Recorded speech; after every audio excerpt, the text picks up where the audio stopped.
Bonjour à tous, je suis François, physicien, et je vais vous enseigner aujourd'hui la physique. Comment on coupe?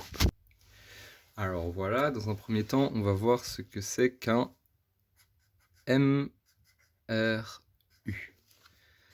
Un MRU, c'est mouvement rectiligne uniforme.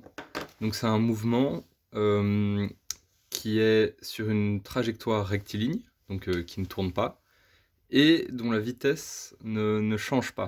Donc je vais le noter, mouvement rectiligne uniforme.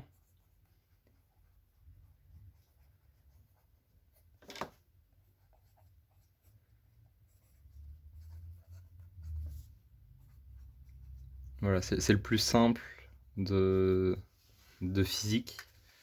Attendez, hein.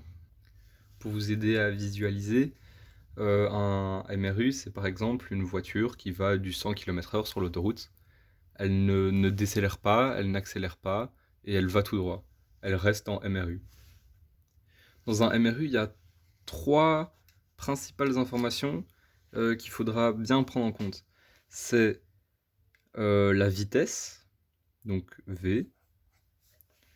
Il y a le temps, T ou delta T, en fonction de l'exercice. J'expliquerai après. Et X, donc la distance, ou delta X. Donc X, ça s'exprime en mètres, T, ça s'exprime en secondes, et V, ça s'exprime en mètres par seconde. Dans un MRU, la vitesse ne bouge pas, donc c'est juste une vitesse en mètres par seconde, j'ai rien à noter, elle ne bouge pas. Delta T, c'est le temps passé en MRU. Et s'il y a plusieurs phases dans un exercice, c'est delta T, donc c'est T2 moins T1 qui équivaut au temps passé dans ce MRU. Voilà. Et delta X, c'est la distance effectuée dans ce MRU. Souvent dans les exercices, on va vous donner deux de ces informations. Et avec des formules, il faut trouver le troisième. Et puis compléter l'exercice. On va en faire un ensemble. Attendez. Oui, avant de faire un exercice, j'aimerais juste passer sur les graphiques. Donc en physique, il y a deux types de graphiques. C'est toujours sur le temps. Donc ici, hop, c'est toujours le temps qui s'exprime toujours en secondes. Mais il y a un graphique distance temps et un graphique vitesse temps. Donc ici, ça va être en x, qui s'exprime en mètres. Ici, ça va être v en mètres par seconde. Donc un MRU, rappelez-vous, c'est un mouvement qui ne change pas de vitesse.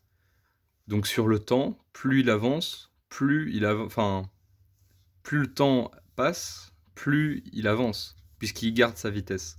Donc sa vitesse va être constante. Je vais prendre ça, hop. Ça va donner quelque chose comme ça.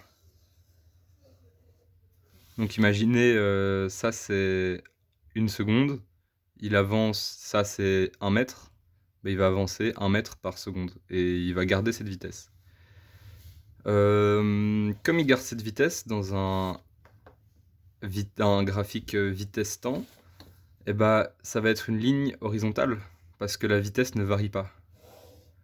Donc imaginez, on va garder la même vitesse, ça c'est 1 mètre par seconde. Il garde la vitesse au fur et à mesure du temps, ça ne varie pas. Donc ça c'est comment noter un MRU dans les deux différents graphiques qui existent en physique. Je vais aussi revenir sur les définitions, enfin les formules à utiliser. Donc V, je lis la définition page 9, hein, toujours. C'est la vitesse, c'est le rapport entre le déplacement et la durée de ce déplacement. Donc en gros, la formule, ça va être V égale delta X sur delta T. Et en gros, cette formule, c'est la même pour les trois. Il faut juste inverser des trucs. Vous pouvez retenir ou juste la moduler comme vous voulez. Mais par exemple, delta X, ça va être égal à V fois delta T.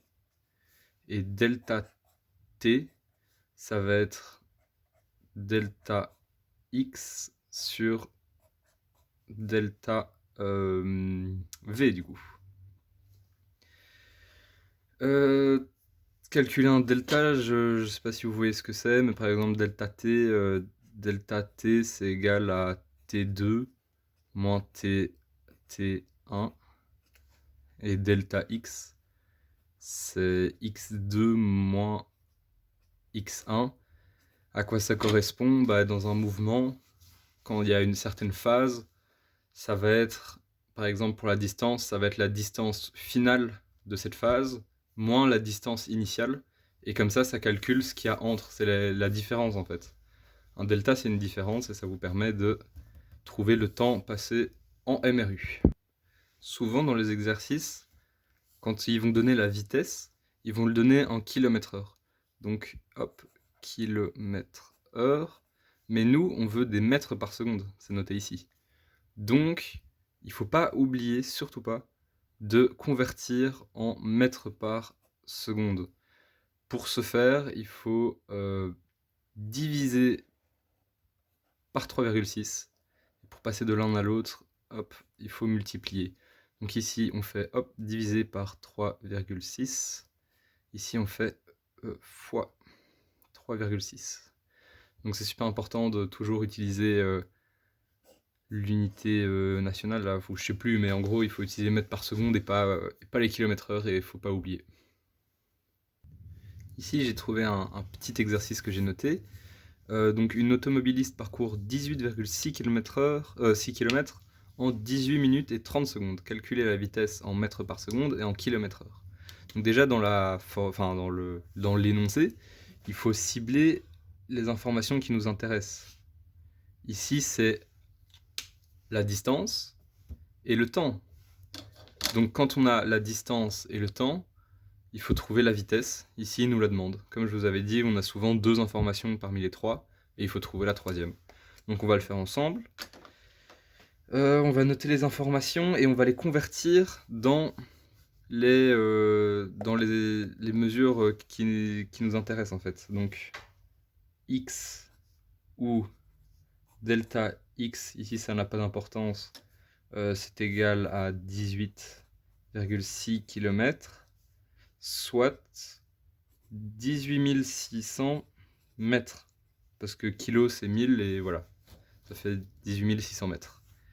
Ici pour le temps, donc delta t c'est égal à 12,30 minutes.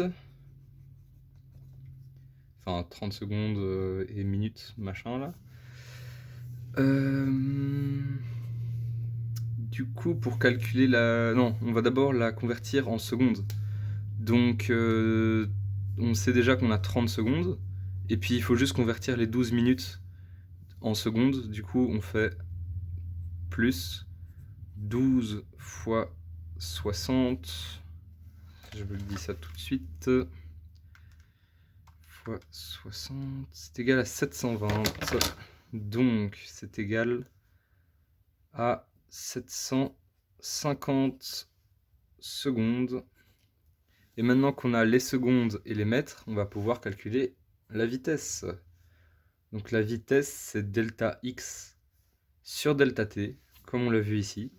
Donc vitesse 18 600 sur 750 est égal, attendez, hop, 18 600 sur 750, ça donne 24,8 mètres par seconde, puisque la vitesse s'exprime en mètres par seconde. On a terminé l'exercice, ce sont les plus simples, les MRU. Il faut juste pas oublier de convertir là-dedans. On veut pas de kilomètres/heure, on veut pas de minutes, on veut pas d'heures, on veut pas de kilomètres. On veut des mètres, des secondes et des mètres par seconde. Et puis on calcule tout et on trouve.